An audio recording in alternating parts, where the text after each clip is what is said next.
She betrayed me, but my revenge was sweeter than her lies. Here is my revenge stories. I watched her on the screen. Golden hair perfectly styled. That practice smile I used to know so well, now plastered across every business magazine in Los Angeles. Samantha Hayes, CEO of the Year. Forbes Rising Star. The woman who had everything. The woman who stole everything from me. My hand trembled as I held the glass of wine, standing in my penthouse apartment overlooking the same city that had once chewed me up and spat me out. 3 years. It had taken me 3 years to get here, to this moment, to this view, to this version of myself that she would never recognize. Because Samantha Hayes had no idea that the ghost she created was about to become her worst nightmare. Before we dive deeper into this story, if you're feeling the tension already, do me one quick favor. Hit that subscribe button right now and turn on the notification bell because you don't want to miss stories like this. Tales of betrayal, pain, and sweet revenge that hit deep. And hey, if you're enjoying this so far, smash that like button. It helps us bring you even more gripping stories like this one. Also, tell us where you're watching from in the comments below.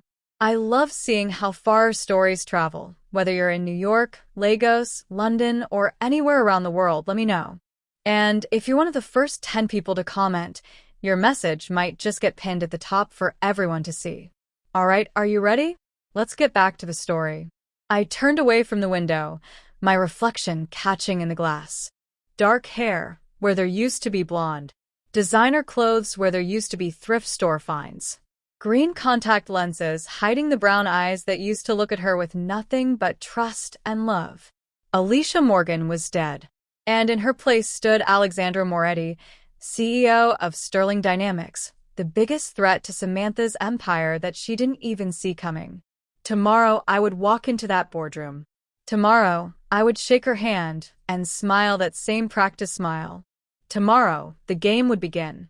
And this time, I wouldn't be the one left bleeding. But I'm getting ahead of myself. You need to understand how we got here. How two girls who once shared everything ended up on opposite sides of a war where only one of us would survive. Let me take you back. Back to before the lies. Before the betrayal. Before I learned that the person you trust most can become the person who destroys you completely. 5 years ago, I was nobody. Well, not nobody, but close enough. I grew up in Riverside, California, a small town where dreams went to die, and the biggest accomplishment you could hope for was managing the local diner or maybe, if you were really lucky, becoming a real estate agent.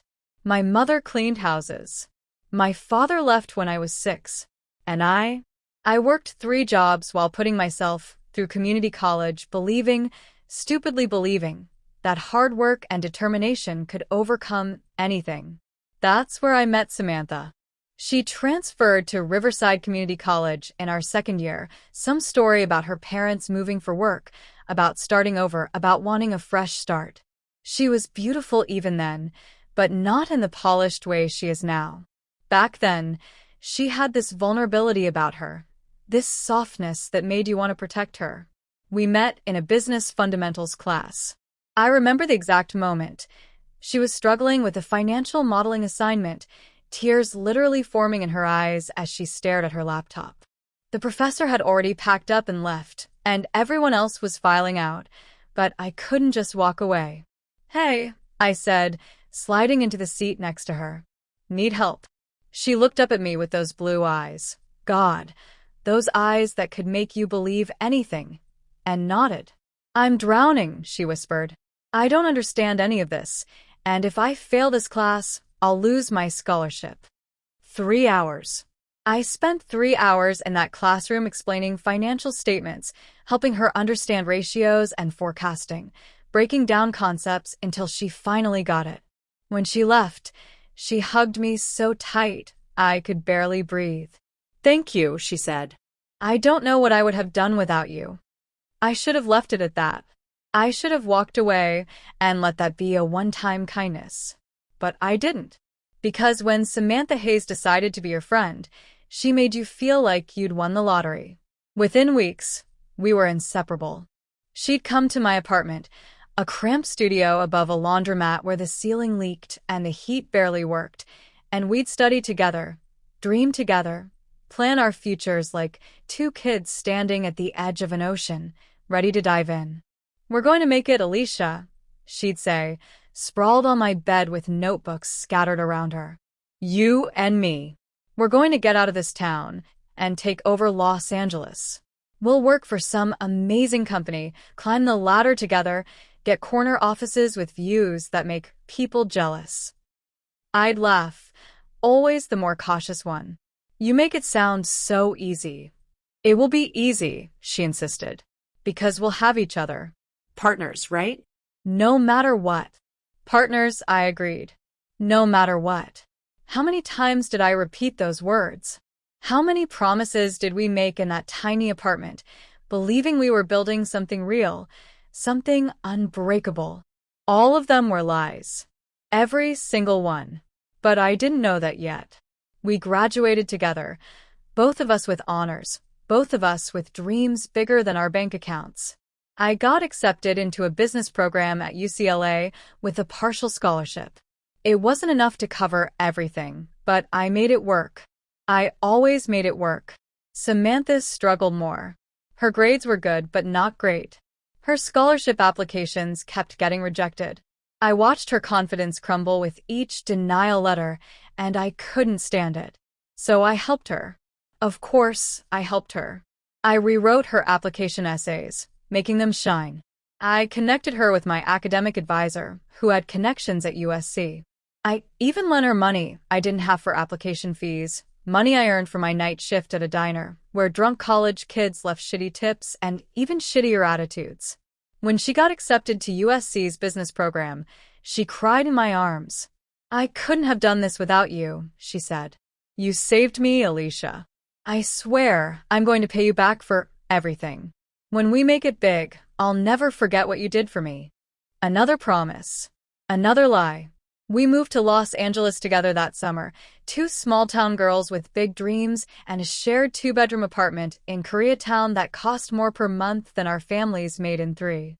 The walls were paper-thin, the neighbors were loud, and there was a mysterious stain on the ceiling that we tried not to think about too hard. But God, we were happy. Or at least I was. Those first few months in the city were magical. We'd wake up early, grab dollar coffee from the corner bodega, and ride the bus to our respective schools, texting each other throughout the day about classes, cute guys, stupid professors, everything and nothing at all. At night, we'd come home exhausted and make dinner together, usually ramen with whatever vegetables we could afford, and talk about our futures like they were guaranteed. "I'm thinking marketing," Samantha said one night, twirling noodles around her fork. "Something creative, but still business-focused." "What about you?" "Operations management," I replied. "I like the idea of making things run smoothly, fixing problems behind the scenes." She wrinkled her nose. "That sounds boring." "It sounds stable," I countered. "Someone has to keep the dreamers organized." She grinned. "Good thing I have you then." Good thing I have you. How many times did she say those words? And how long did it take before they became a threat instead of a comfort? We both secured internships during our junior year. Mine was at Morrison & Associates, a mid-sized consulting firm that didn't pay much, but had a solid reputation. Samantha's was at Vanguard Industries, one of the biggest tech companies in Los Angeles, a position she got after I spent weeks helping her prepare for the interview, coaching her on answers, even buying her interview suit when she forgot her wallet. The internship was supposed to last 3 months. It turned into a job offer for both of us after graduation. For me at Morrison, for her at Vanguard. We celebrated that night like we'd already conquered the world. Cheap champagne in plastic cups, dancing in our tiny living room, making toasts to success and friendship and futures so bright we needed sunglasses. "To us," Samantha said, raising her cup. "The girls who made it out." "To us," I echoed. If I could go back to that moment, if I could warn that stupid, naive version of myself what was coming, would I? Would it have even mattered? The first 2 years at Morrison were brutal but rewarding. I worked 60-hour weeks, took on projects no one else wanted, learned everything I could about operations, efficiency, and corporate strategy. My boss, Richard Chen, was tough but fair, the kind of mentor who pushed you because he saw potential, not because he wanted to break you.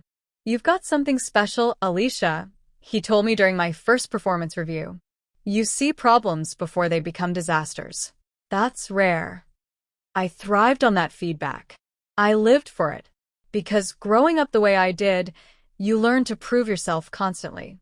You learn that nothing is handed to you, that every opportunity has to be earned and re-earned and earned again just to stay in place. Samantha's experience at Vanguard seemed different. She'd come home with stories about office politics, about the importance of being seen at the right meetings, having drinks with the right people, wearing the right clothes. "It's not just about the work," she'd say, applying makeup in our shared bathroom before another networking event. "It's about the image. People have to see you as someone who belongs in the room." "But doesn't the quality of your work matter?" I asked. She gave me this look, half pity, half amusement. "Oh, Alicia, you're so pure. Yes, the work matters. But so does everything else. Actually, everything else matters more." I didn't believe her then. I thought hard work spoke for itself. I thought results were the only currency that mattered in business. I was such a fool. It was around year 3 that things started to shift. Samantha had been promoted twice at Vanguard. Impressive, considering she'd only been there 2 years. She'd also started dressing differently. Designer labels replaced the budget-friendly clothes we used to shop for together. Her hair was always professionally styled. She carried herself with a confidence that seemed to have appeared overnight. Meanwhile, I was still taking the bus to work, still wearing the same 3 rotations of work outfits, still eating packed lunches, while everyone else ordered in. "You should come out with us tonight," Samantha said one Friday evening, already dressed for wherever us was going. "There's this new rooftop bar in West Hollywood. Great for networking." "I can't afford West Hollywood prices," I said simply. "Besides, I have a presentation Monday. I need to prepare." She sighed, that new practice sigh that made me feel small. "You work too hard, Alicia. You need to live a little. Make connections." "I make connections through my work." "That's not how it works," she said, but her tone was gentle, almost condescending. "But okay, I'll see you later." The apartment felt emptier after she left. I told myself I didn't care. I told myself I was focused on my career, on building something real. But the truth? I was lonely, and I was starting to feel left behind. Then I met David. David Reed. 6'2", dark hair, green eyes, a smile that made you feel like you were the only person in the world. He was a senior analyst at Morrison, 2 years older than me, confident but not arrogant, ambitious but not cutthroat. We met during a joint project, spent late nights working together, and somewhere between spreadsheets and strategy sessions, I fell completely in love. He asked me out 3 weeks after we met. Coffee first, then dinner, then walks along the beach in Santa Monica where we talked about everything, our childhoods, our dreams, our fears, the future we wanted to build. "I've never met anyone like you," he said one night, the ocean waves crashing behind us. "You're real, Alicia. In a city full of people playing roles, you're just yourself." I kissed him under the stars, feeling like maybe, just maybe, everything was finally falling into place. I introduced him to Samantha 6 months into our relationship. We all had dinner at this Italian place in downtown LA, nothing fancy, but nice enough for the occasion. "So you're the famous David," Samantha said, shaking his hand with that megawatt smile. "Alicia hasn't stopped talking about you." He laughed, squeezing my hand under the table. "All good things, I hope." "The best things," I confirmed. The dinner went well. Samantha was charming, funny, engaging. David seemed to like her, and I was happy they got along. Why wouldn't I be? These were the 2 people I cared about most in the world. What I didn't see, what I was too stupid and trusting to see, were the long looks when I went to the bathroom. The way her laugh became softer, more intimate, whenever she spoke to him. The way she touched his arm just a second too long when making a point. I didn't see any of it. Because when you love someone, when you trust someone completely, you don't look for betrayal. You don't imagine that the person sleeping in the room next to yours is plotting your destruction while you dream. The promotion changed everything. It was year 4 at Morrison. Richard called me into his office on a Tuesday morning. I remember because I'd worn my lucky blazer, the one I'd found at a thrift store and had tailored to fit perfectly. "Sit down, Alicia," he said, and his tone was serious enough that my heart started racing. Had I done something wrong? Was I being let go? My mind spiraled through possibilities as I took the seat across from his desk. "I'm promoting you to Senior Operations Manager," he said. "You've earned it." The board was unanimous. I couldn't breathe. Senior Operations Manager.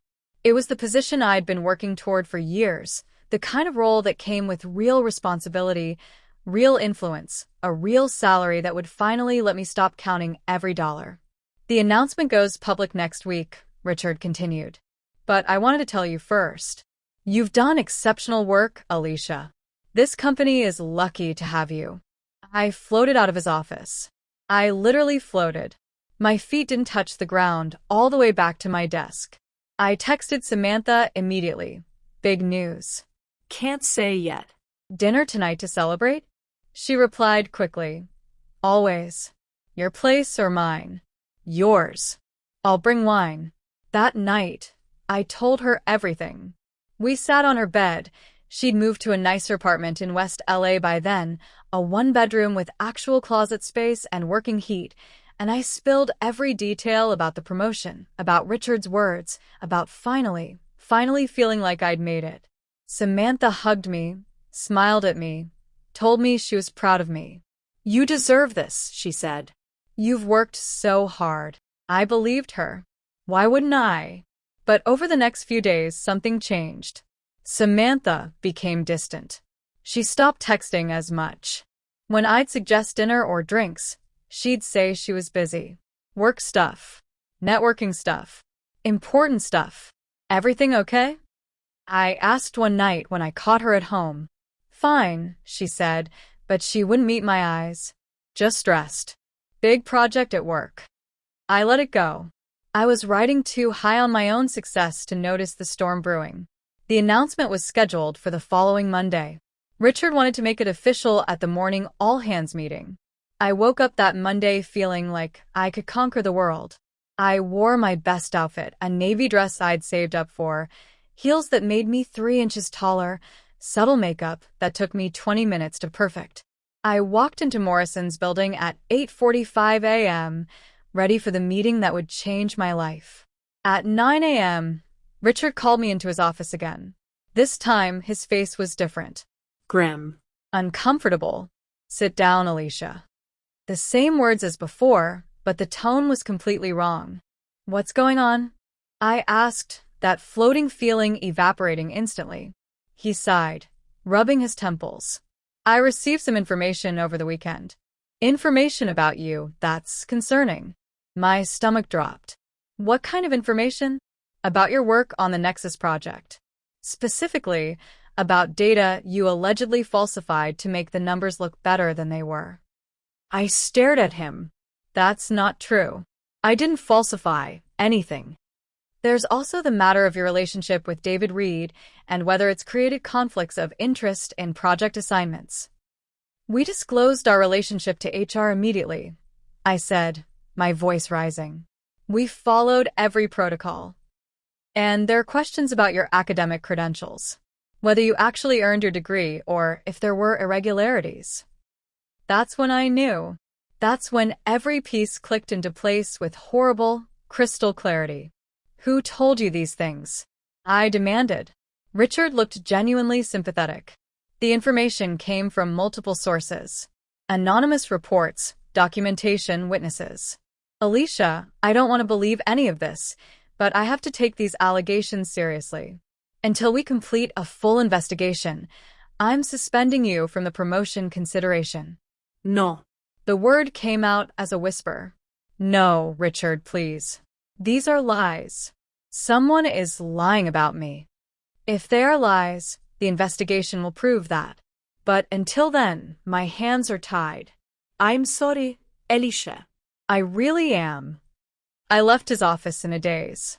My desk felt like a foreign country.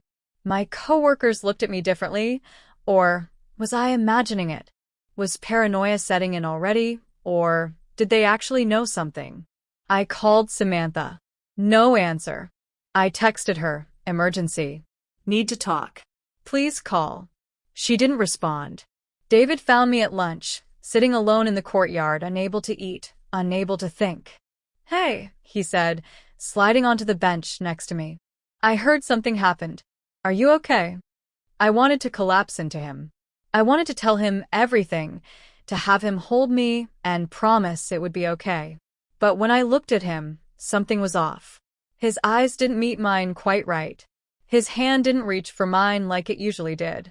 Did you know? I asked quietly. Did you know about the allegations? Alicia. Did you? No. He was quiet for a long moment. Too long. I heard rumors, he admitted finally. But I didn't believe them. I told people they were wrong. What rumors? That you cut corners. That you were sleeping your way up the ladder. He said it quietly, like lowering his voice would soften the blow. I defended you. I told everyone you'd never do those things. But there was a question in his tone. A tiny seed of doubt that shouldn't have been there. You believe them, I said. Even a little bit, you believe them. No. Get away from me. Alicia, please. Get away from me. He left. And I sat there, alone, watching my entire world crumble in real time. The investigation took 2 weeks. 2 weeks of whispered conversations stopping when I entered rooms. 2 weeks of working from home, because Richard thought it was best for everyone. 2 weeks of watching my phone stay silent while my so-called best friend ghosted me completely. David stopped by my apartment once during those 2 weeks. I let him in because part of me was desperate for connection, for someone to believe in me. I need to know the truth, he said, standing in my tiny living room like he'd never been there before. Did you do any of what they're saying? No, I said firmly. Not a single thing. This is all lies, David. Someone is trying to destroy me. Who would do that? I don't know, I lied. Because I did know. Deep in my gut, I knew exactly who was behind it. But saying it out loud felt insane. Why would Samantha, my best friend, my partner, the person I'd sacrificed for and supported and loved, why would she want to hurt me? What could I possibly have done to deserve this? David stayed for an hour. We didn't touch. We barely talked. By the time he left, I knew that we were over. He'd already made his decision. He'd already chosen to believe the lies over the woman he claimed to love. The investigation concluded with a whimper rather than a bang. Richard called me again, always with the phone calls, never with the dignity of a face-to-face conversation. We couldn't find concrete evidence of wrongdoing, he said. But we also couldn't completely disprove the allegations. The board has decided that it's in everyone's best interest if you resign. Resign. I repeated numbly. We'll provide a generous severance package. Good references. But given the cloud of suspicion, they don't feel comfortable moving forward with your employment. So, I'm being punished for things I didn't do. You're being given a way out that protects your career. This destroys my career. Only if you let it, he said. Take the severance. Take some time. Start fresh somewhere else. You're talented, Alicia. This doesn't have to be the end. But it was the end. The end of everything I'd built.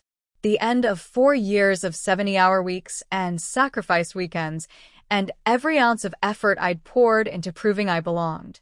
I signed the resignation papers the next day. That night, Samantha finally called me. Alicia, she said, her voice dripping with fake concern. I just heard about Morrison. I'm so sorry. Are you okay? I almost hung up. I almost screamed. But instead, I stayed silent, letting her fill the void with more lies. If you need anything, a reference, connections, whatever, I'm here for you. You know that, right? Partners no matter what. Where have you been? I asked quietly. What do you mean? I've been calling and texting you for 3 weeks. You haven't responded once. She sighed, and I could hear that same condescending tone she developed over the past year. I've been slammed at work. There's this huge merger happening, and I've been in meetings around the clock. I'm sorry I haven't been more available. You weren't too busy to spread lies about me. Silence. What are you talking about? She finally said, but her voice was different now. Guarded. The allegations at Morrison. The anonymous reports. The documentation that mysteriously appeared claiming I falsified data. That was you, wasn't it? Alicia, you sound paranoid. Maybe you should talk to someone. The stress of this situation. Don't, I interrupted. Don't gaslight me. I know it was you. I just don't know why. She was quiet for so long I thought she'd hung up. Then she laughed. Actually laughed. You really want to know why? She said, and her voice was completely different now. Colder. Sharper. The real Samantha emerging from behind the mask. Because you were always there, Alicia. Always helping, always fixing, always being so goddamn good at everything. Do you know how exhausting it is to be around someone who makes you feel inferior just by existing? I couldn't breathe. Every time you helped me, every time you saved me, I had to smile and say thank you while dying inside. Because I knew that I wasn't as smart as you, as hardworking as you, as naturally talented as you. Everything I got, I had to perform for. But you? Things just came easy to you. Easy. I whispered. I worked 3 jobs. I studied until 2 a.m. every night. I sacrificed everything. And you still made it look easy, she shouted. That's the problem. You made the rest of us look lazy by comparison. So yeah, when the opportunity came to finally level the playing field, I took it. I took that promotion you thought was yours. I took your perfect boyfriend. And I took away your shiny reputation so the world could see the way I always did, as someone who's not as special as she thinks she is. The line went dead. I stood there, phone pressed to my ear, listening to the dial tone while my entire reality rearranged itself around this new truth. Everything I believed about friendship, about loyalty, about the kind of person I was, all of it was built on a foundation of lies. But the worst was still coming. 2 days later, I went to David's apartment. I needed closure. I needed to hear him say it was over, to look him in the eye and know that this was real, that I hadn't imagined the distance between us. I knocked. No answer. I knocked again.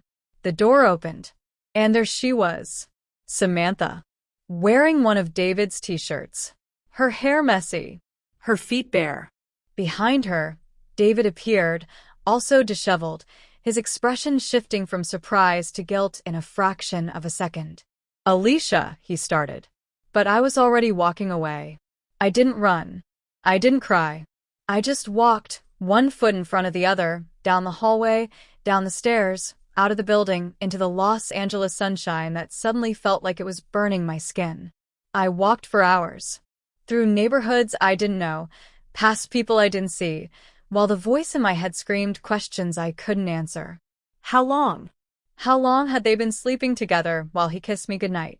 How many lies had she told while we shared that tiny apartment, dreaming about futures that only one of us would get to have? By the time I made it back to my apartment, the sun was setting. My feet were bleeding through my shoes. My phone had 17 missed calls, most from numbers I didn't recognize, a few from David, none from anyone who actually mattered. I packed that night. Everything I owned fit into 2 suitcases and 3 cardboard boxes, a depressing summary of 4 years in Los Angeles. I left no forwarding address.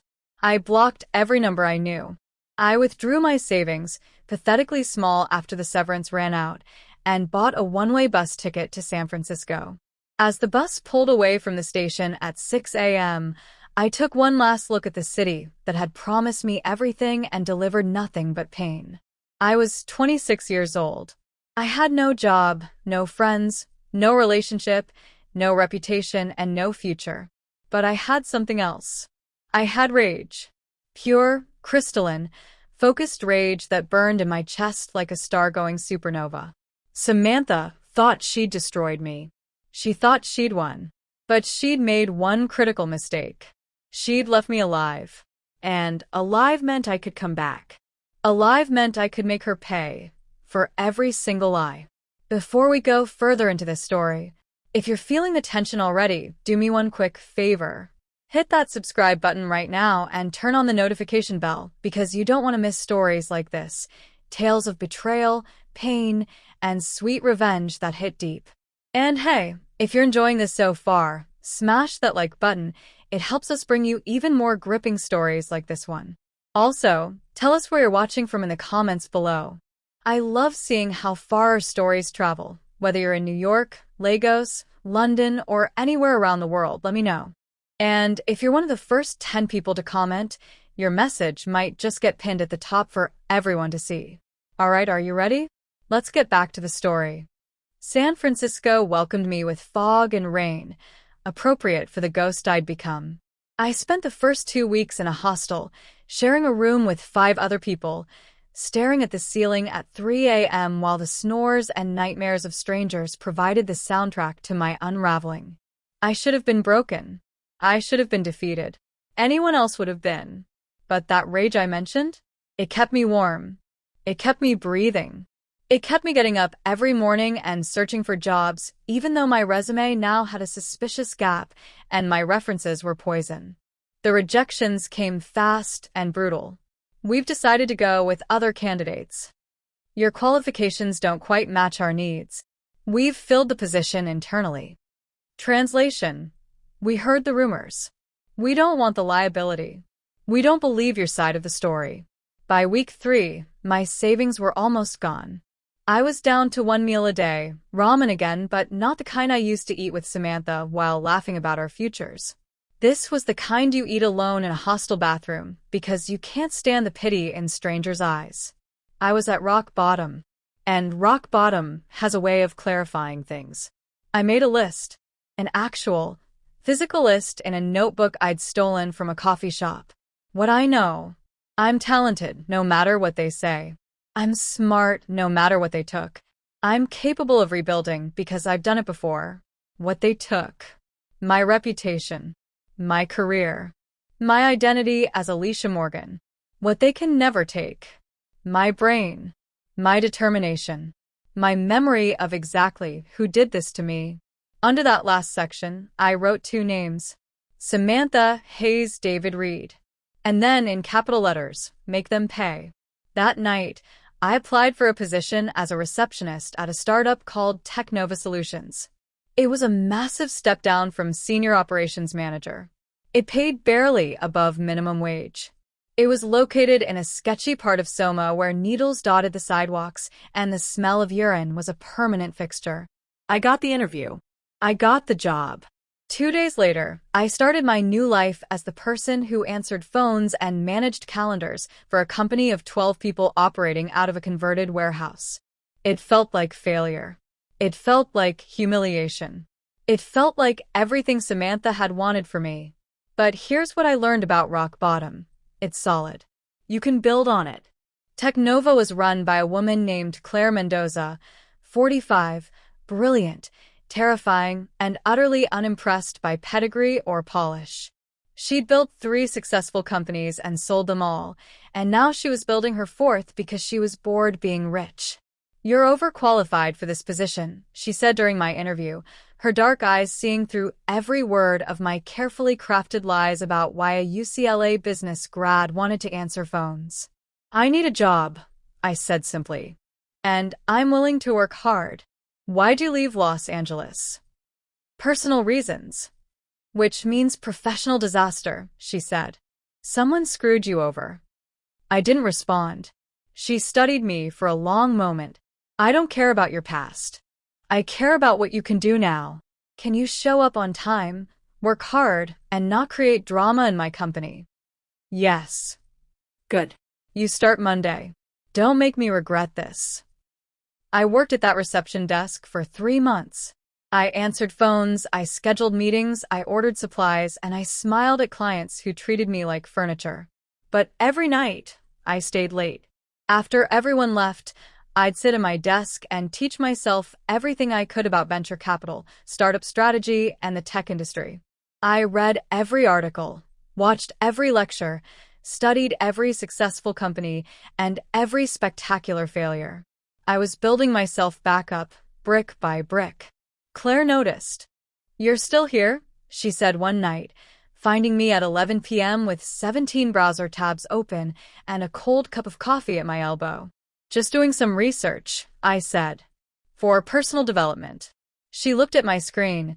I'd been analyzing the market positioning of our competitors, creating comparison charts, noting weaknesses. "This is good," she said simply. "Send it to me." I did.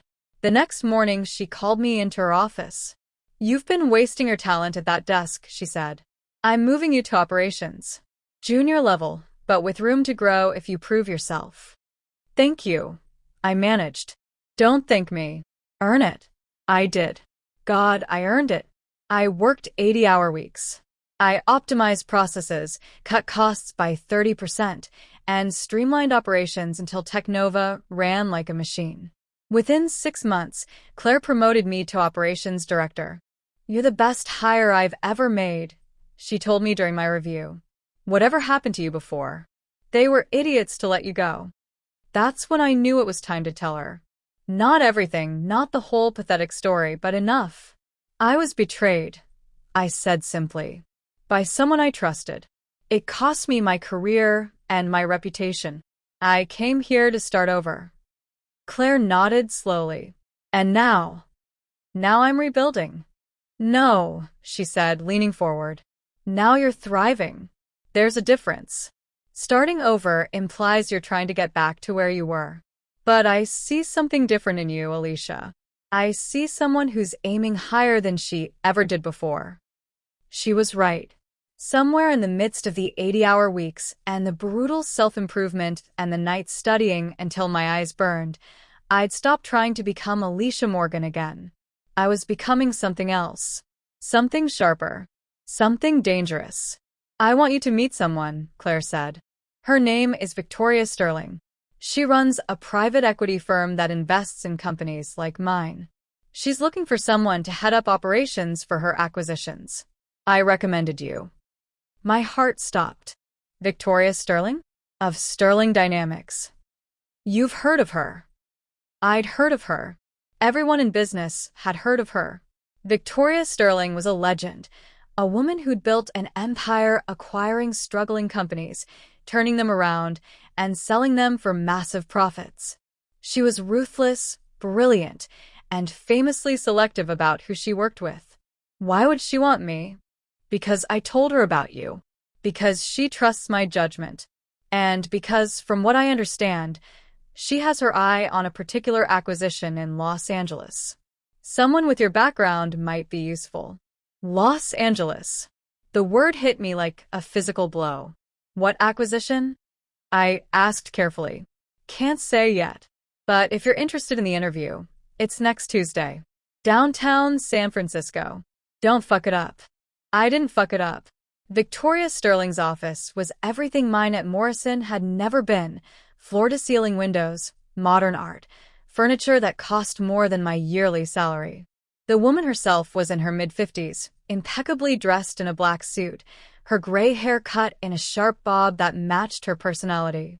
"Claire speaks very highly of you," Victoria said, gesturing for me to sit. "She says you're the best operations mind she's ever worked with." High praise from someone who doesn't give compliments lightly. "Claire gave me an opportunity when no one else would," I said. "I'm grateful for her trust. Tell me about Los Angeles." The question was sudden, sharp, designed to catch me off guard. But I'd spent 2 years rebuilding myself. I didn't get caught off guard anymore. "What about it? You left abruptly. Morrison and Associates, correct? For years. Then suddenly you're in San Francisco answering phones. What happened?" I could have lied. I could have deflected. But something about Victoria's eyes told me she already knew the answer. This was a test of honesty, not information. I was set up, I said simply. False allegations designed to destroy my reputation. They succeeded. I lost my job, my relationship, and my entire professional network because someone wanted me out of the way. Do you know who? Yes. And what do you plan to do about it? I met her eyes. That depends on whether you're offering me a position or interrogating a liability. She smiled, a real smile, not the practiced ones I'd learned to recognize. I'm offering you the position of Chief Operations Officer at Sterling Dynamics. 7-figure salary, full benefits, equity stake. You'd oversee all acquisition operations, report directly to me, and have significant autonomy in how you run your division. I couldn't breathe. Coup. 7 figures. Everything I'd lost and more. What's the catch? No catch. But I need to know that your past won't interfere with your future. Revenge is expensive, Alicia. It costs time, focus, and emotional energy that could be better spent on building something new. What if I told you revenge and success aren't mutually exclusive? Victoria leaned back in her chair, studying me. Then I'd say you remind me of myself 20 years ago. Someone powerful hurt me once. I spent years plotting elaborate revenge schemes. You know what I learned? What? That the best revenge isn't destruction. It's elevation. Become so successful that they have to watch from below while you soar above them. Let them choke on your success. That's good advice, I said. But you're not going to take it, are you? I'm going to take the job, I said carefully. And I'm going to be the best COO you've ever had. What I do with my personal time is my business. Victoria was quiet for a long moment. Then she stood, extending her hand. Welcome to Sterling Dynamics, Alicia Morgan. Try not to burn the world down on company time. I shook her hand, feeling the weight of this moment settle over me like armor. I'll do my best. The next year was a blur of work, transformation, and careful planning. Victoria wasn't exaggerating about the autonomy. She gave me control over operations for Sterling's entire portfolio, 23 companies in various stages of acquisition and turnaround. I worked harder than I'd ever worked in my life, but now the results were mine. The successes were mine. The reputation I was rebuilding was mine, and no one could take it away. But I wasn't just working. I was transforming. It started with my appearance. I cut my blonde hair short, then dyed it dark brown, almost black. I traded my contact lenses for green ones. I started dressing differently, more European, more sophisticated, less West Coast casual. I hired a vocal coach and spent 3 months working on my speech patterns, adding the slightest hint of an accent that could pass for someone who'd spent time overseas. Not fake enough to be obvious, just enough to make people question their assumptions. I legally changed my name. Alicia Morgan was dead, buried under 2 years of humiliation and betrayal. Alexandra Moretti rose from her ashes. The transformation wasn't just physical. I studied Samantha from afar, her career trajectory, her social media presence, her public persona. She'd been promoted to VP of Strategy at Vanguard Industries. She was engaged to David. They were the picture-perfect power couple, posting photos of weekend getaways and charity galas, their smiles as fake as the life they'd built on my ruins. I studied Vanguard too. The company was successful but struggling with internal inefficiencies, overexpansion, and a recent scandal involving data privacy that had cost them major clients. They were vulnerable. Not dying, but definitely bleeding. Perfect. Victoria, I said one day, walking into her office with a detailed acquisition proposal. I found our next target. She looked up from her computer, one eyebrow raised. I'm listening. Vanguard Industries. Tech company based in Los Angeles. Currently valued at $800 million, but that's inflated. Real value is closer to $500 million given their recent losses. They're ripe for acquisition. Why Vanguard? We have other options with better margins. Because I know their weaknesses. I know exactly where they're vulnerable and how to exploit those vulnerabilities. I can turn that company around in 18 months and double our investment. Victoria studied me carefully. And this has nothing to do with the fact that your former best friend works there? I'd known she'd make the connection eventually. Victoria didn't get where she was by missing details. It has everything to do with it, I said honestly. But that doesn't make it a bad investment. Revenge and profit aren't mutually exclusive, remember? She laughed. You've been paying attention. All right, Moretti. Build me a full proposal. If the numbers work, we'll move forward. But I'm holding you to that 18-month turnaround. I don't invest in vendettas. You won't regret this. I better not. I spent 3 months building that proposal.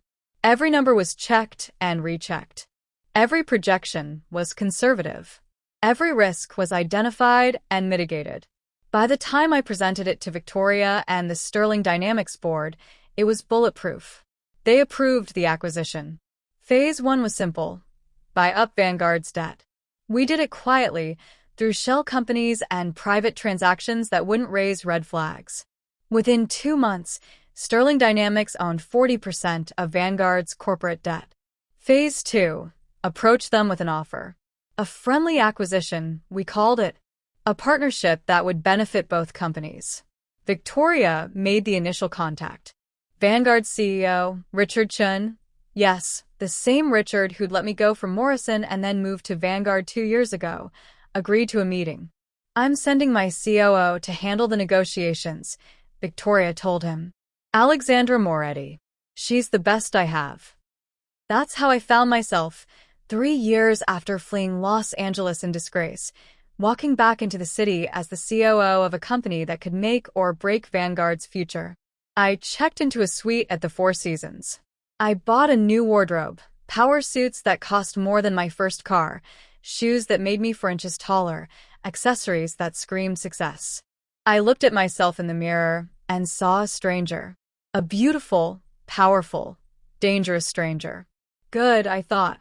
Let them see this version. Let them never recognize the girl they destroyed.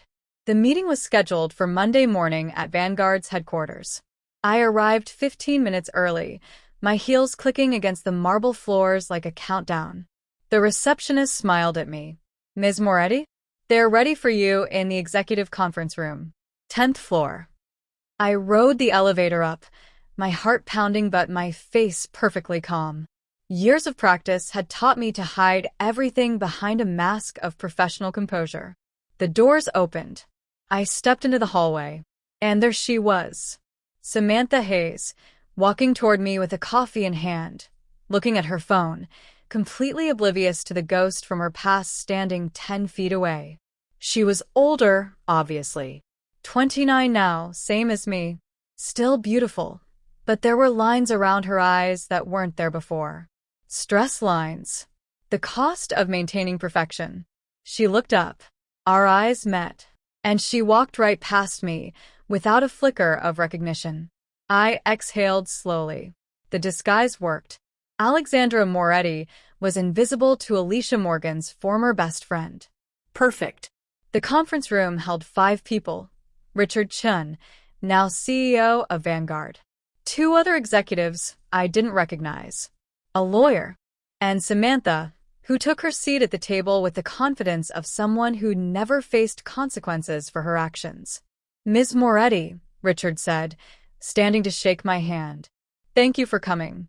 I've heard impressive things about Sterling Dynamics' track record. We deliver results, I said simply, my slightly accented voice smooth and controlled. That's our reputation. I took my seat across from Samantha. She glanced at me with mild interest, the way you'd look at any business adversary, then looked away. You destroyed me, I thought, maintaining my pleasant expression. And you don't even remember my face. The meeting lasted 2 hours. I presented Sterling's offer, a structured acquisition that would integrate Vanguard into our portfolio, maintain their brand identity, and provide capital for expansion. Richard asked tough questions. I provided thorough answers. Samantha stayed mostly quiet, but I caught her watching me several times. Not with suspicion, with something else. Calculation, maybe. or curiosity about this new player in her world. "We'll need time to discuss this internally," Richard said finally. "It's a generous offer, but it's also a major decision." Of course, I said. Take a week. But I should mention, Sterling is considering other acquisitions in the tech space. This offer has an expiration date. Understood. We'll be in touch. As we stood to leave, Samantha finally spoke directly to me. "Ms. Moretti, I'd love to schedule a one-on-one meeting. Get your perspective on Vanguard's strategic positioning. Would you be available for coffee? She wants to assess me, to figure out if I'm a threat." "Tomorrow morning," I said. 10 Uhr morgens. "There's a cafe on Spring Street, the Daily Grind." "Perfect.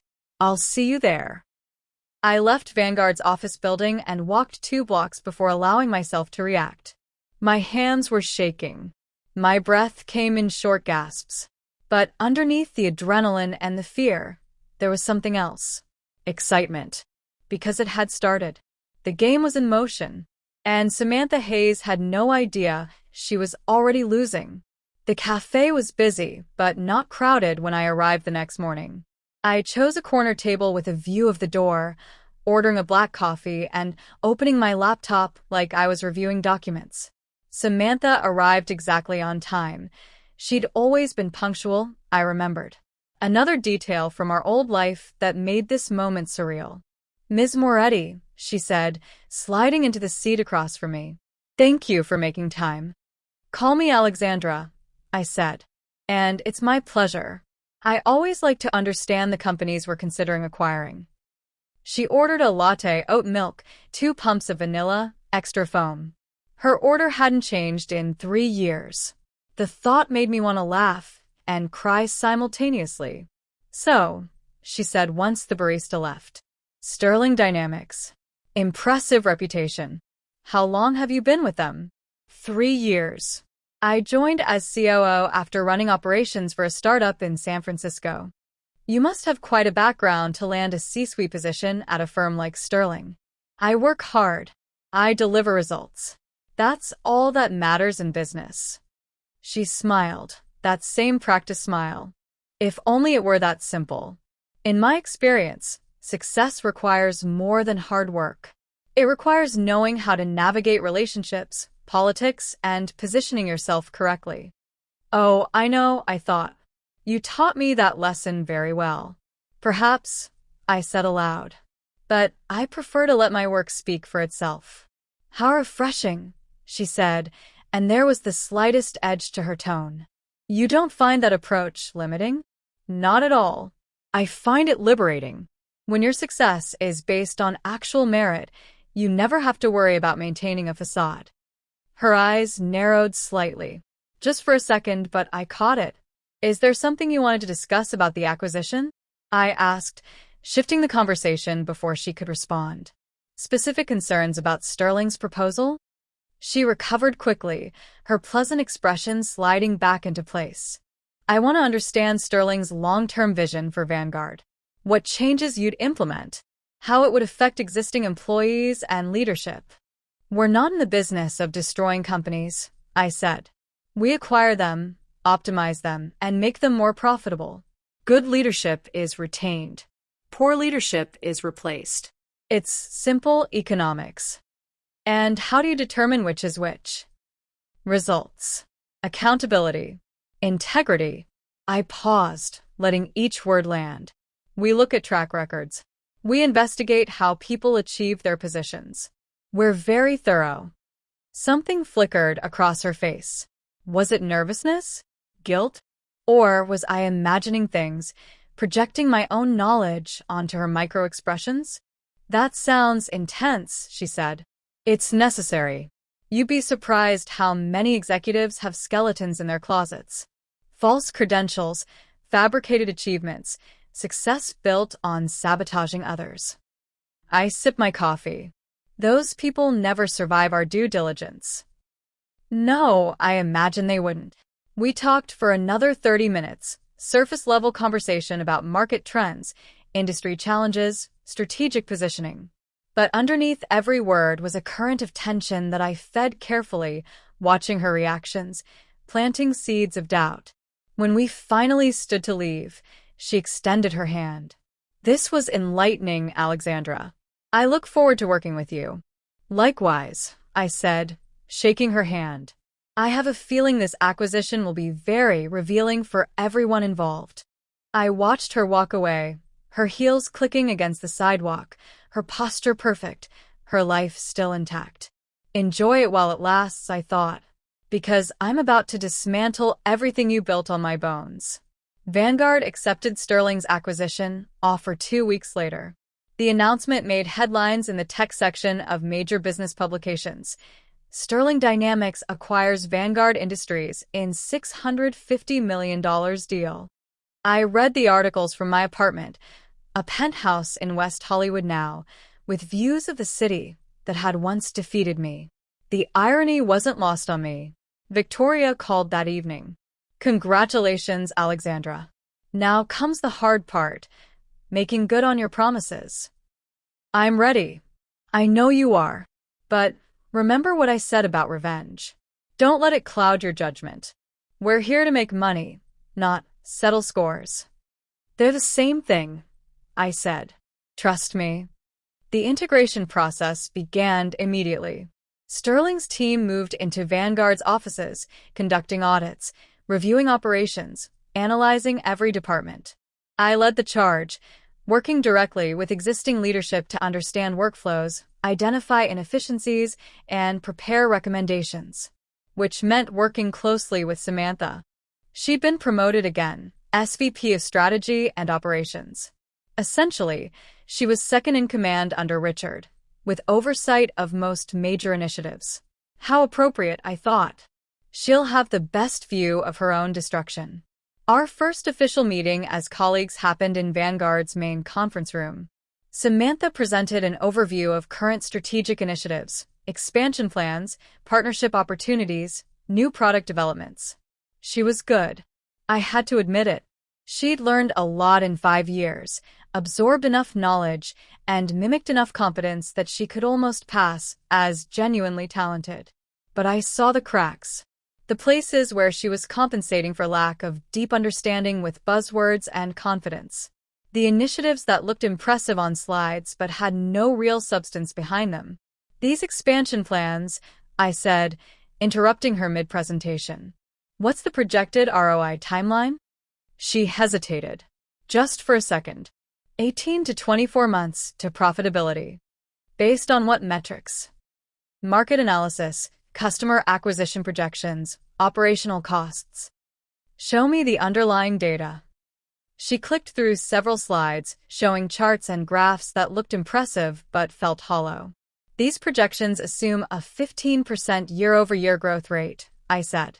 "But Vanguard's actual growth rate has been declining for the past 3 quarters. What makes you confident this initiative will reverse that trend?" "It's a new market segment. That requires capabilities Vanguard doesn't currently have. R&D investment, talent acquisition, infrastructure development. I don't see any of that reflected in your budget projections." The room was silent.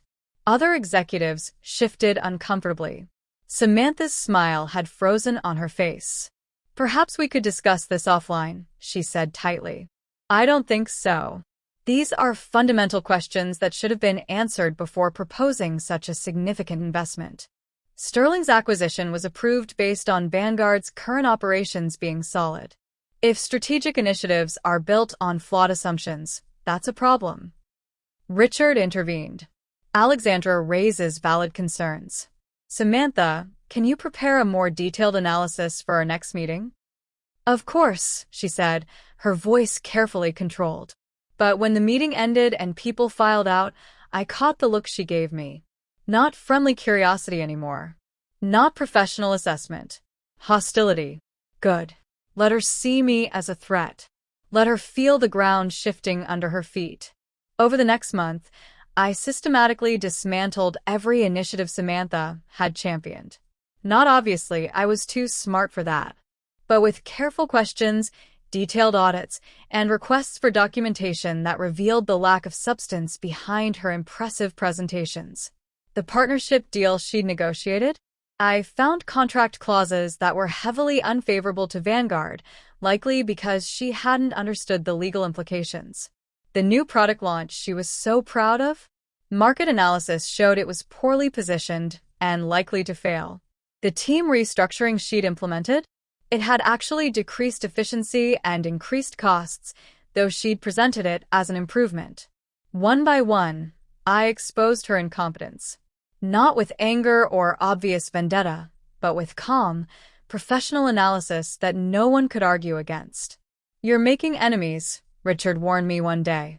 "Samantha has significant influence here. People are loyal to her." "People are loyal to success," I corrected. "And I'm here to deliver actual success, not the appearance of it. If that makes enemies, so be it." But I wasn't just destroying Samantha's professional credibility. That was only phase 1. Phase 2 required more finesse.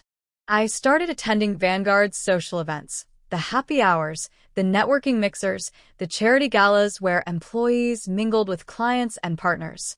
I was charming, friendly, interested in people's lives beyond their work performance.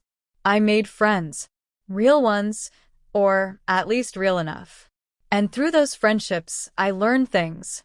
Like how Samantha had been dating multiple executives before settling on David. How she'd allegedly used inside information from Pillow Talk to advantage herself in negotiations. How several promising employees had mysteriously left the company after crossing her. Nothing I could prove conclusively, but enough to plant seeds of doubt. Is it true that Maria Chen left because of a conflict with Samantha? I'd ask casually at a happy hour. "I heard something about that," someone would respond. "But I don't know the details." Interesting. Maria seemed very talented. Strange that Vanguard would let someone like that go. Just questions. Just observations. Just enough to make people start connecting dots they'd previously ignored. Meanwhile, I made myself indispensable. I fixed broken processes. I renegotiated vendor contracts that saved millions. I identified and promoted talented employees who'd been overlooked. I worked 16-hour days and made sure everyone knew that Sterling's acquisition was the best thing that had ever happened to Vanguard. 6 months into the integration, Victoria called me. "The board is impressed," she said. "Vanguard's operational efficiency has improved 35% under your leadership. Costs are down, morale is up, and we're ahead of schedule on the turnaround. Well done." "Thank you. There's been a suggestion that you should take over as CEO. Richard is considering retirement, and you've proven yourself more than capable." My heart stopped. Not just revenge, ascension. What about Samantha? She's technically next in line. She's been next in line for 2 years. But between you and me, the board has concerns about her leadership capability, especially given some of the analysis you've provided about her strategic initiatives. I see. How would you feel about that position? I pretended to consider it. I'd be honored. But I want to make sure the transition is smooth. No unnecessary drama. Leave that to me. I'll handle the board politics. You just keep doing what you're doing. I will. That night, I stood at my penthouse window, looking out at Los Angeles spread before me like a glittering promise. 3 years ago, I'd left this city broken and humiliated, convinced I'd never return. Now I was about to become CEO of the company that employed my betrayer. Not bad for a girl from Riverside who used to answer phones. But I wasn't done. Not even close. Because Samantha hadn't just destroyed my career. She'd taken David too. And it was time to return that favor. David Reed had done well for himself. After leaving Morrison and Associates, he'd moved to a private equity firm where he'd made partner in record time. He and Samantha were still engaged, 3 years and counting, though I noticed they still hadn't set a wedding date. Trouble in paradise, I wondered. Or just cold feet from a man who knows exactly what kind of person he's marrying. I ran into him at a charity gala, not accidentally, though he'd never know that. I'd researched which events he attended, bought a table at the same gala, and positioned myself where our paths would inevitably cross. "Excuse me," he said, reaching for the same champagne flute I was. Our hands touched. He looked up. Our eyes met. And there was nothing. No recognition. No spark of familiarity. You don't even remember me. Sorry, I said, withdrawing my hand with a practiced smile. You first. No, please, he said, and God. Even his voice was the same. I insist. Alexandra Moretti, I said, extending my hand after taking the champagne. Sterling Dynamics. David Reed.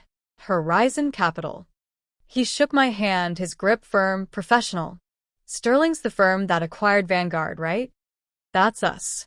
Are you connected to Vanguard? My fiancé works there. Samantha Hayes, she's SVP of Strategy. Samantha? Of course, I've worked with her extensively. Brilliant woman. He smiled, but it didn't reach his eyes. Yes, she is. Oh, that's interesting. Trouble definitely in paradise. How long have you two been engaged? I asked, all innocent curiosity. 3 years. We keep saying we'll plan the wedding, but work always gets in the way. 3 years is a long engagement. Yes, well. He took a long drink of his champagne. Sometimes timing is complicated. We talked for 20 minutes. Surface-level conversation about work, the charity we were supposedly supporting, mutual acquaintances in the business world. But I was studying him, looking for the cracks, finding the weak points. And they were there. In the way he deflected questions about Samantha. In the slight tension in his shoulders when her name came up. In the way he kept refilling his champagne glass a little too frequently. He's unhappy, I realized. Maybe even suspicious. Perfect. Over the next month, I orchestrated 3 more coincidental meetings. A coffee shop near his office. A restaurant where I happened to be having lunch. Another charity event where our social circles overlapped. Each time, I was friendly but professional. Interesting but not flirtatious.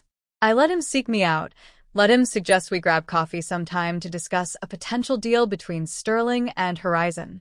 Samantha mentioned you're leading a major restructuring at Vanguard, he said during one of these coffee meetings. How's that going? It's going well, though I have to navigate some interesting political dynamics. Samantha mentioned you've been challenging some of her initiatives. I've been doing my job. Sometimes that means asking difficult questions about resource allocation and strategic positioning. Nothing personal. She seems to think it is personal. I raised an eyebrow. Really? Why would she think that? I don't know. She's been stressed lately. Convinced you have it out for her. That's unfortunate. I have nothing against Samantha. I'm just focused on making Vanguard profitable. He studied me for a moment. Can I ask you something? And please be honest. Of course. Do you think she's good at her job? The question hung in the air between us, loaded with implications. I think she's very good at presenting ideas, I said carefully. Whether she's equally good at executing them is another question. He nodded slowly, like I'd confirmed something he'd been thinking. Why do you ask? I pressed gently. Because. He hesitated, then seemed to make a decision. Because 3 years ago, she told me things about someone I cared about. Allegations that led to that person losing their job. And lately, I've been wondering if those allegations were true. My heart was pounding, but I kept my expression neutral. What made you start wondering? Little things. Inconsistencies in her stories. The way she talks about competitors or colleagues who threaten her. I've watched her career over the past few years, and I've noticed a pattern. Anyone who could potentially outshine her either leaves the company or gets sabotaged somehow. That's a serious accusation. I know. That's why I haven't said anything. But then you showed up, and I've watched how she reacts to you. The hostility. The defensiveness. And it made me think about. I prompted when he trailed off. About someone from my past. Someone I hurt because I believed lies. I've never forgiven myself for that. He's thinking about me. About Alicia. He's finally questioning what he did. It's never too late to make amends, I said softly. Sometimes it is. Sometimes the damage is too permanent. We sat in silence for a moment. David, I said finally, can I give you some advice? From someone who's been in business long enough to see patterns. Please. Trust your instincts. If something feels wrong about your relationship, about the person you're with, there's probably a reason. Don't sacrifice your integrity or your peace of mind because you're afraid of being alone or starting over. Starting over can be the best decision you ever make. He looked at me with something like gratitude. Thank you, Alexandra. I needed to hear that. I planted more seeds over the following weeks. Not direct accusations, I was too smart for that, but questions that led him to draw his own conclusions. How did Samantha get promoted so quickly at Vanguard? I'd ask casually. Has she ever talked about her time at USC? I heard there were questions about how she financed her education. I'm doing background checks on all senior leadership, standard procedure for acquisitions. Would you happen to know if Samantha has any professional references from before Vanguard? It's surprisingly difficult to verify her earlier work history. Each question was carefully crafted, each observation precisely placed. And slowly, I watched doubt creep into David's eyes whenever he looked at his fiancée. Meanwhile, at Vanguard, the walls were closing in on Samantha. Richard announced his retirement, and the board began the CEO search process. It was supposed to be confidential, but of course, everyone knew there were only two real candidates, Samantha and me. The board will make their decision next month, Richard told us both during a meeting. They'll be evaluating leadership capability, strategic vision, and operational track record. I've enjoyed working with both of you. After he left, Samantha turned to me. May the best woman win, she said, extending her hand. I shook it, noting how cold her palm felt. Of course. Though I should mention, the board's background investigation is very thorough. I hope everyone's resume holds up to scrutiny. Her smile faltered. What's that supposed to mean? Nothing. Just that Sterling takes due diligence seriously. References are checked. Former employers are contacted. Credentials are verified. Standard procedure. My credentials are impeccable. I'm sure they are. I smiled. See you at the board presentation. I'd been planning this moment for months. My presentation to the board wasn't just about my vision for Vanguard. It was a systematic dismantling of everything Samantha had claimed to achieve. I showed them the real numbers behind her successful initiatives. I presented documentation of failed projects she'd taken credit for. I provided anonymous testimonies from employees who'd been pushed out after threatening her position. And then, casually, I mentioned my research into her background. I believe in transparency, I told the board. So, in the interest of full disclosure, I should mention some concerns that arose during my review of senior leadership credentials. I pulled up a slide. This is Samantha Hayes' resume from 5 years ago. It lists several academic achievements and honors that, when verified with USC, don't appear in their records. It also claims professional experience at companies that have no record of her employment. The room was silent. Now, these could be simple errors, I continued. Resume mistakes happen. But given the importance of integrity in leadership positions, I thought it was worth mentioning. I didn't need to say more. The seed was planted. The board would do their own investigation now, and they'd find exactly what I wanted them to find, a pattern of embellishment, exaggeration, and outright lies that Samantha had been building for years. The meeting ended. I left the building and went home, where I poured myself a glass of wine and waited. Samantha called me 3 hours later. You bitch, she hissed, all pretense of professionalism gone. You sabotaged me. I presented facts, I said calmly. If those facts make you look bad, perhaps you should have been more careful about building your career on lies. Who the fuck are you? Some nobody from Sterling who thinks she can waltz in, and... Some nobody, I repeated. That's funny. Because nobody is exactly what you tried to turn someone into, isn't it? Silence. What? 5 years ago. A girl who helped you, supported you, sacrificed for you. And you repaid her by destroying her career, stealing her fiancé, and leaving her with nothing. Does any of that ring a bell? More silence. Then, quietly, that's not possible. Why? Because you assumed she stayed destroyed? Because you thought someone broken could never put themselves back together? Alicia? Her voice was barely a whisper. Alicia Morgan is dead, I said. You killed her. Congratulations. But you should have made sure to burn the body, because ghosts have a way of coming back. She started crying. Actual sobs through the phone. Oh my God. Oh my God. It's really you. Surprised? How? How did you? How did I become COO of a major investment firm? How did I become so successful that I could acquire your company and dismantle your career? Hard work, Samantha. The same hard work you always claim to value but never actually put in yourself. I'm sorry, she sobbed. I'm so sorry.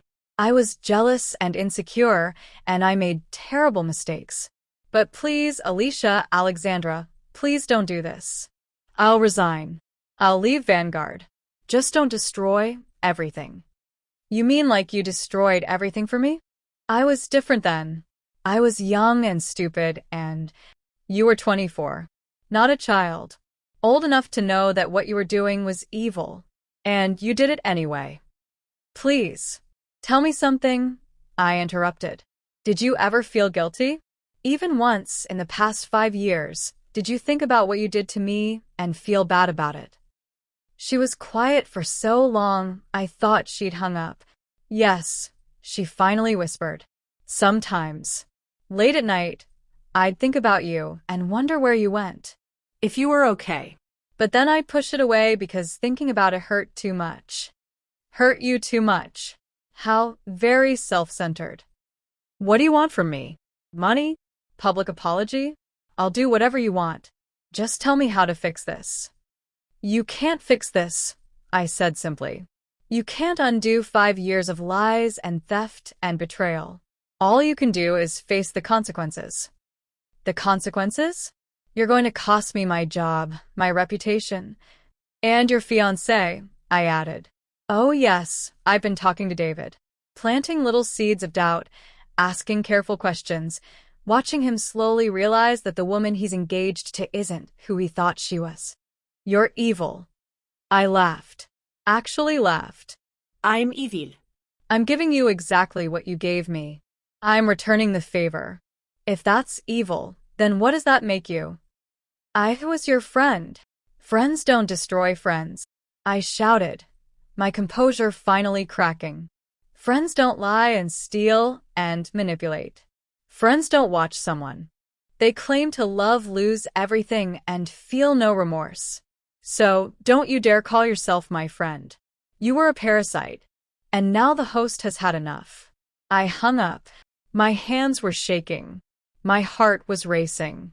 Tears I hadn't let myself cry in years were streaming down my face. But underneath the emotion was something else. Something cold and satisfied. Checkmate, I thought. The game is over, and I won. The board announced their CEO decision 1 week later. Alexandra Moretti would be the new CEO of Vanguard Industries. Samantha Hayes was being asked to resign, effective immediately. The official story was that she decided to pursue other opportunities.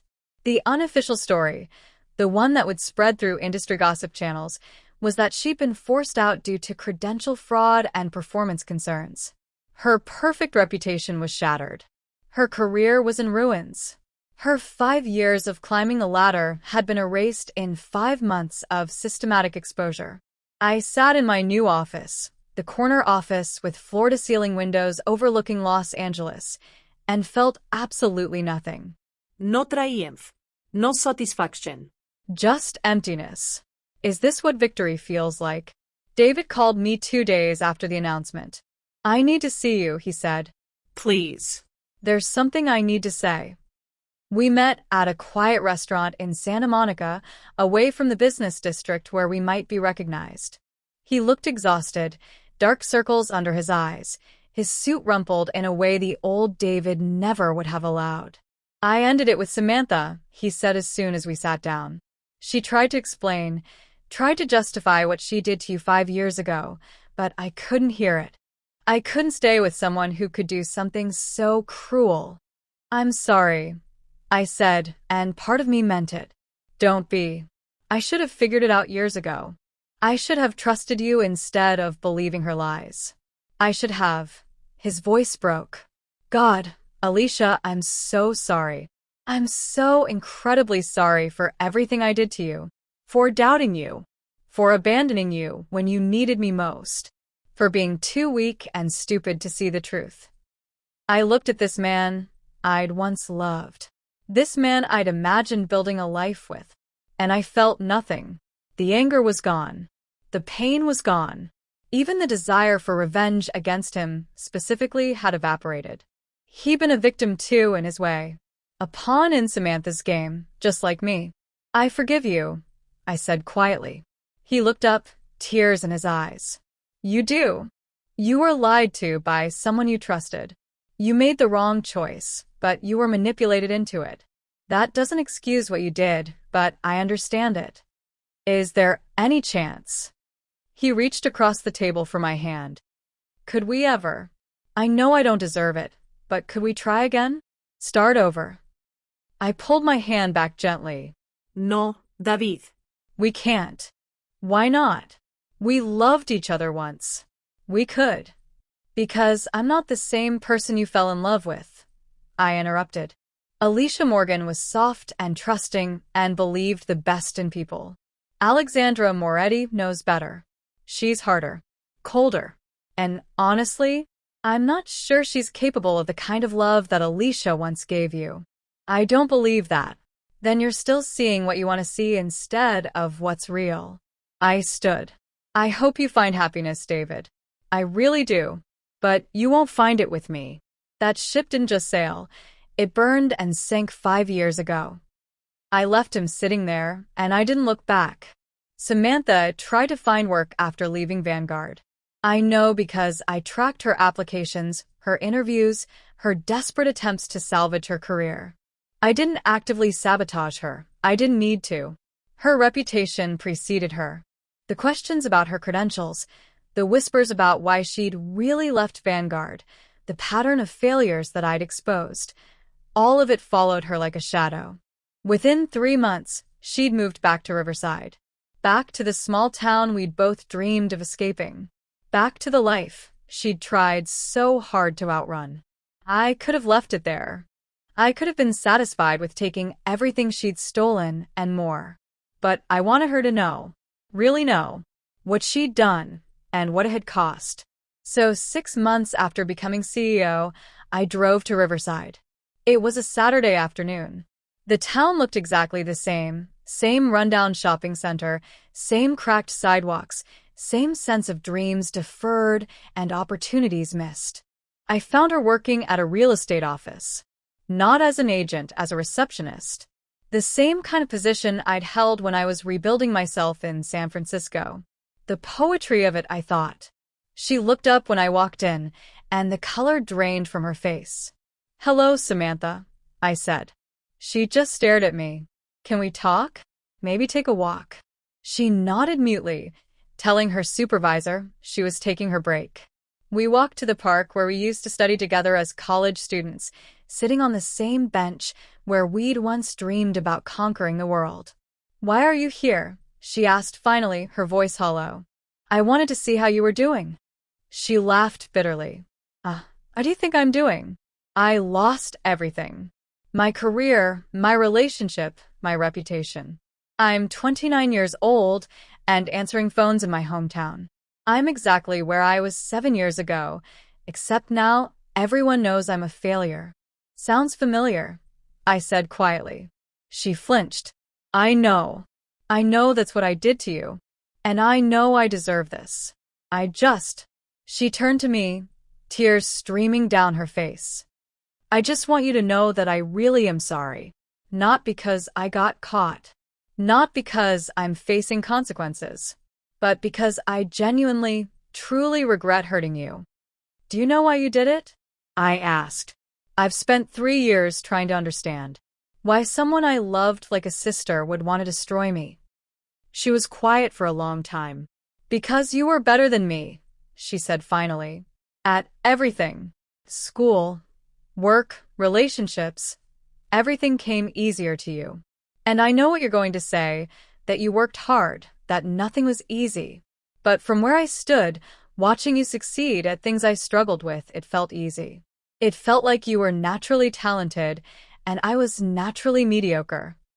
So you decided to bring me down to your level. I decided that if I couldn't beat you fairly, I'd change the rules of the game. I convinced myself that you didn't deserve your success because you hadn't had to fight for it the way I did. I convinced myself that taking your promotion wasn't theft, it was correction. That you'd be fine because talented people always land on their feet. Except I didn't land on my feet. I crashed.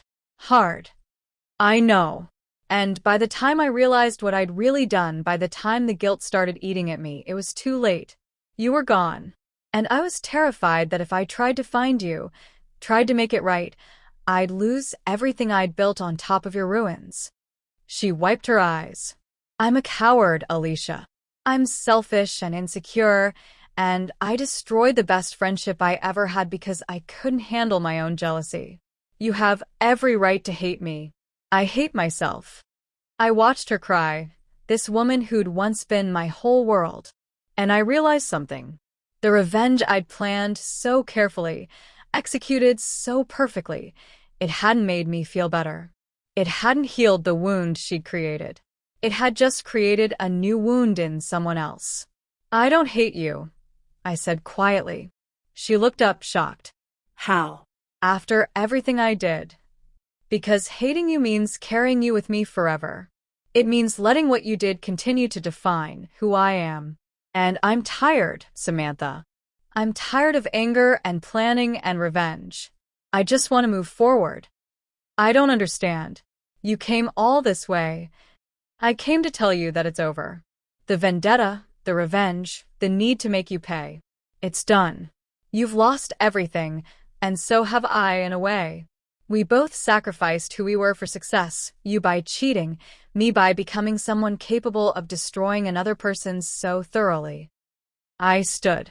I hope you rebuild your life, Samantha. I hope you find happiness and success, this time built on truth instead of lies. Because despite everything, I remember the good times. The friendship we had before it got poisoned by jealousy and ambition. Alicia, Alexandra, I don't know what to say. Say that you'll do better. Say that you'll never hurt someone the way you hurt me. Say that if you ever get another chance at success, you'll earn it honestly. I will, she whispered. I swear I will. I walked away from her, from that park, from Riverside, and I felt lighter than I had in years. Climax and resolution. Victoria called me into her office 1 month after my visit to Riverside. Sit down, Alexandra. We need to talk. Her tone was serious enough to make my stomach clench. Had she discovered something? Was there a problem with Vanguard's integration? What's wrong? I asked. Nothing's wrong with business. Vanguard's thriving under your leadership. Profits are up 40%, employee satisfaction has doubled, and we're ahead of every metric we set.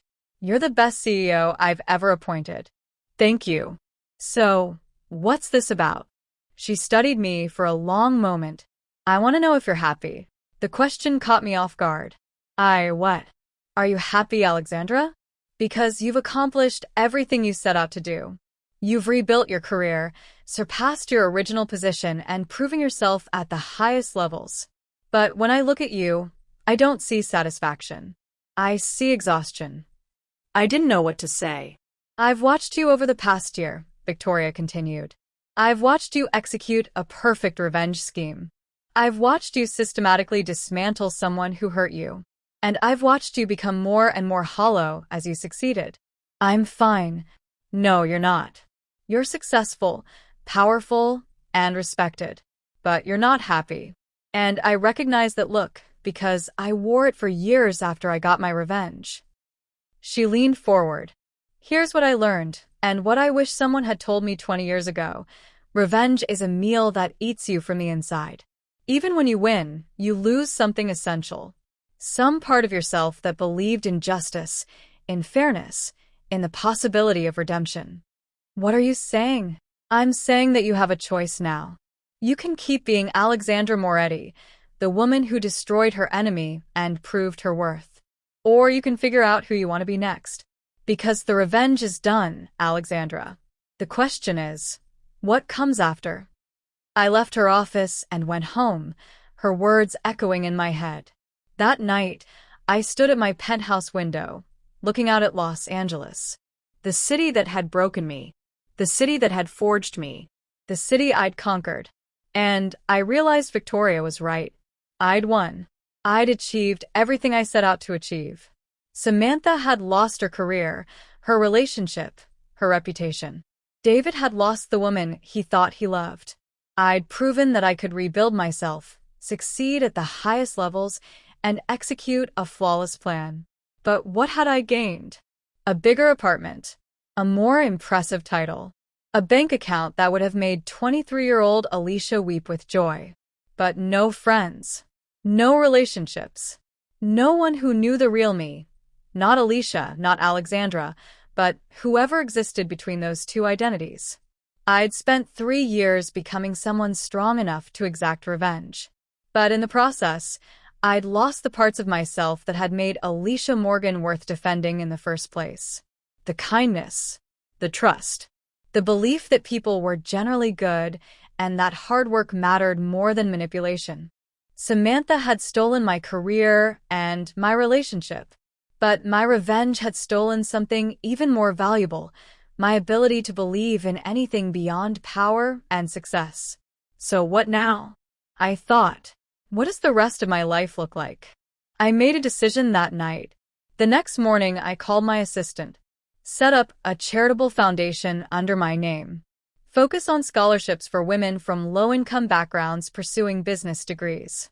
I want to help people like I was. People who need support and opportunity, not just platitudes. How much are we talking about? 10 million to start. And I want to be involved personally. Mentorship, guidance, actual support. Not just writing checks.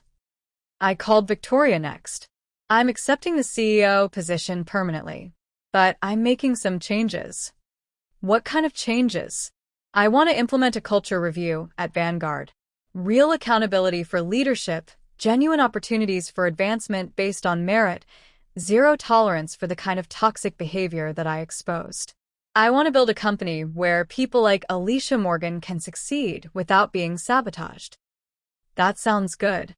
But Alexandra, don't lose yourself in another mission. Make sure you're building a life, not just a legacy. I'm working on it, and I was. Slowly, carefully, I started putting pieces back together. Not Alicia Morgan, she really was gone. And not entirely Alexandra Moretti, she was too hard, too cold, too built for battle. But someone new, someone who carried both experiences and learned from both. I started therapy, real therapy, not just crisis management. I worked through the trauma, the betrayal, the years of anger that had fueled my transformation. I made friends, real ones, built on honesty instead of strategy. I even started dating again, though I was more cautious now. More aware of red flags, but also more aware of my own capacity for cynicism. Slowly, gradually, I felt something I hadn't felt in 5 years. Hope. Not the naive hope of 23-year-old Alicia who believed friendship was forever and hard work guaranteed success, but a harder, more earned hope. The hope that comes from surviving the worst and deciding to build something better anyway. 3 years after becoming CEO of Vanguard, I gave a keynote speech at a business conference in Los Angeles. The audience was full of young professionals, people just starting their careers, hungry for success, eager for any advice that might help them navigate the corporate world. I want to tell you a story, I said, standing on that stage with a confidence that had taken years to earn. About a girl who believed that talent and hard work were enough. About what happened when she learned that lesson was a lie. And about what she became when she decided to fight back. I told them a version of my story. Not with names, not with specific details that would identify anyone, but the core truth, the betrayal, the fall, the rise, the revenge. Here's what I learned, I said as I concluded. Revenge can work. It can be satisfying. It can prove that you're stronger than what broke you. But it can't heal you. It can't give you back what you lost. And it certainly can't make you happy. I paused, letting that sink in. The real victory, the real revenge, if you want to call it that, isn't destroying the people who hurt you. It's building a life so full and meaningful that their betrayal becomes just one chapter in your story instead of the defining moment. It's becoming someone who uses their power to lift others up instead of tearing enemies down. It's choosing growth over grudges, even when grudges feel more satisfying. But, I added and I smiled, that doesn't mean you can't enjoy watching karma do its work. Just don't let the enjoyment consume you. Don't let revenge become your identity. Because the person you become in pursuit of payback might win the battle but lose themselves in the process. After the speech, a young woman approached me, maybe 25, dressed in a slightly too big suit that she'd probably bought secondhand. "Ms. Moretti," she said nervously, "I just wanted to say thank you. Your story, it resonated with me. I went through something similar. Not as dramatic, but I was betrayed by someone I trusted. And I've been so angry, planning ways to get back at them. But listening to you, I realized I'm letting them win by staying angry. I'm giving them power over my happiness." I looked at this girl, this younger version of myself, and felt something shift in my chest. "You're right," I said. "And you're ahead of where I was at your age. It took me years to learn that lesson. Don't waste as much time as I did on anger." What should I do instead? Build something amazing. Become so successful that when they hear your name, they remember what they lost. But more importantly, become so happy that you forget they exist at all. She smiled. "Thank you. Really." As I watched her walk away, I realized something. This, helping others avoid my mistakes, using my experience to guide instead of destroy, this felt better than revenge ever had. This felt like purpose. I never spoke to Samantha again after that day in Riverside.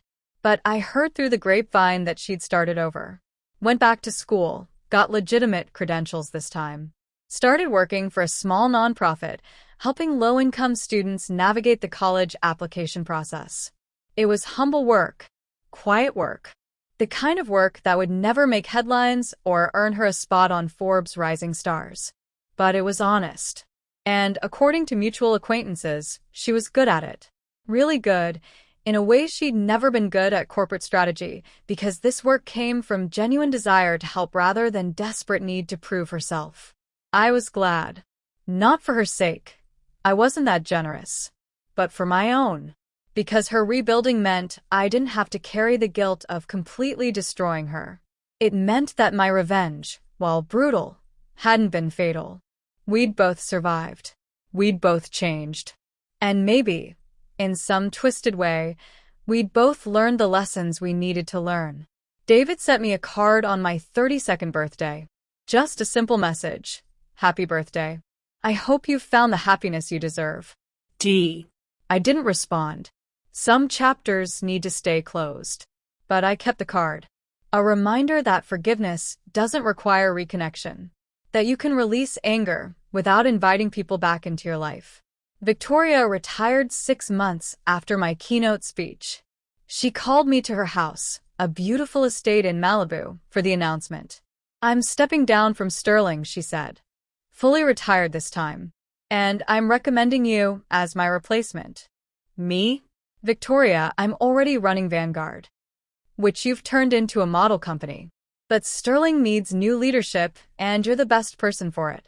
You have the experience, the vision, and most importantly, you've learned the lessons I had to teach you." Which were? That power without purpose is empty. That success without integrity is hollow. And that the best revenge really is living well, not just claiming to live well, but actually building a life worth living. I became CEO of Sterling Dynamics at 32. Youngest CEO in the firm's history. And I used that position to build exactly what Victoria described, a company that valued merit over manipulation, that created opportunities for people who deserved them, that proved success and ethics weren't mutually exclusive. Did I think about Samantha sometimes? Of course. Wounds that deep leave scars that never fully fade. Did I regret what I did to her? That's more complicated. I regretted what the pursuit of revenge did to me. I regretted the years I spent consumed by anger instead of joy.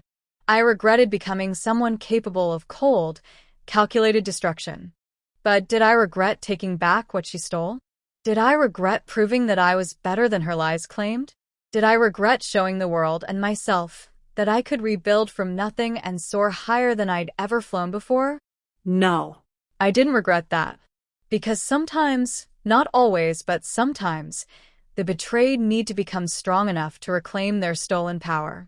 Sometimes the broken need to forge themselves into weapons before they can beat those weapons into plowshares. Sometimes revenge isn't about destruction. It's about resurrection. I'm 35 now, CEO of one of the most successful private equity firms in the country, mentor to dozens of young professionals, founder of a scholarship program that's helped over 200 women pursue their dreams. I live alone in that same penthouse in West Hollywood, though now it's filled with things I actually love rather than just symbols of success. Books. Art. Plants that I somehow managed to keep alive. A rescue dog named Phoenix because of course I named my dog Phoenix. I date occasionally. Nothing serious, because I'm still learning to trust. Still learning to believe that someone can love me without wanting to use me. But I'm happy. Really, genuinely happy in a way that 23-year-old Alicia never imagined possible after losing everything. Because I learned the secret that took me too many years to understand. The best revenge isn't destruction.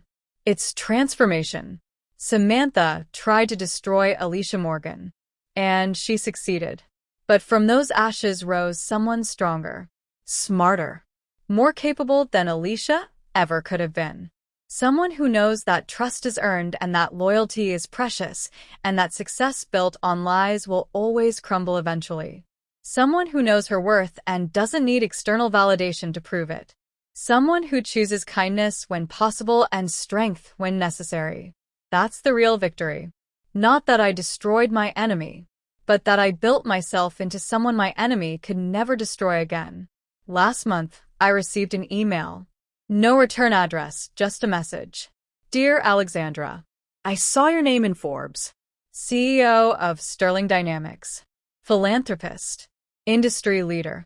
Everything we once dreamed of becoming, you became. I'm proud of you. I know I lost the right to say that years ago, but I'm proud of you anyway. I'm not asking for forgiveness. I'm not asking for anything. I just wanted you to know that I see what you built. I understand what it took. And I'm sorry, truly, deeply sorry, that my actions forced you to become someone harder than you were meant to be. I hope you find softness again someday. You deserve it. S. I read the email 3 times. Then I closed my laptop and took Phoenix for a walk along the beach.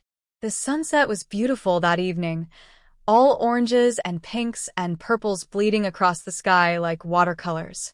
The ocean rolled in with its eternal rhythm, washing away footprints, smoothing sand, erasing history with each wave. I thought about responding to Samantha's email, thought about what I might say if I did.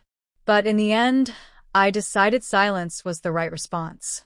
Not because I was still angry, not because I hadn't forgiven her, but because some stories need endings, not epilogues. Some chapters need to close completely so new ones can begin. I stood there watching the sun disappear into the Pacific, my dog playing in the waves, the city that had broken me spread out behind me like a kingdom I'd conquered. And I thought about that naive girl from Riverside who'd once believed that loyalty and hard work were enough, who'd trusted the wrong person and paid the ultimate price. I'm sorry, I told her silently. I'm sorry I couldn't save you. I'm sorry you had to die so I could survive. But thank you. Thank you for being trusting enough to get hurt. Because that hurt taught me to be strong. That betrayal taught me to be wise. That fall taught me how to rise. You were destroyed, but you weren't defeated. And that makes all the difference. The sun slipped below the horizon. The sky darkened. The city lights began to sparkle like promises made and kept. I turned away from the ocean and headed home, Phoenix trotting beside me, my shadow long and strong in the fading light. Behind me, the waves continued their work, erasing, smoothing, washing clean. Ahead of me stretched the rest of my life, uncertain, but mine. Hard-won, but real. And somewhere between the girl I was and the woman I became, I'd learned the most important lesson of all. They say revenge is poison. And maybe they're right. But sometimes, just sometimes, poison can also be medicine. It can kill what's weak in you, so what's strong can survive. It can burn away who you were so you can become who you're meant to be. My revenge wasn't pretty. It wasn't noble. It wasn't the moral high road that fairy tales recommend. But it was mine. My choice. My power. My resurrection. And, in the end, it wasn't the revenge that saved me. It was the decision to stop needing it. That was the real victory. That was the sweetest revenge of all. They say revenge is poison, but sometimes it tastes just like justice. And sometimes the most powerful revenge isn't what you do to your enemies. It's who you become despite them.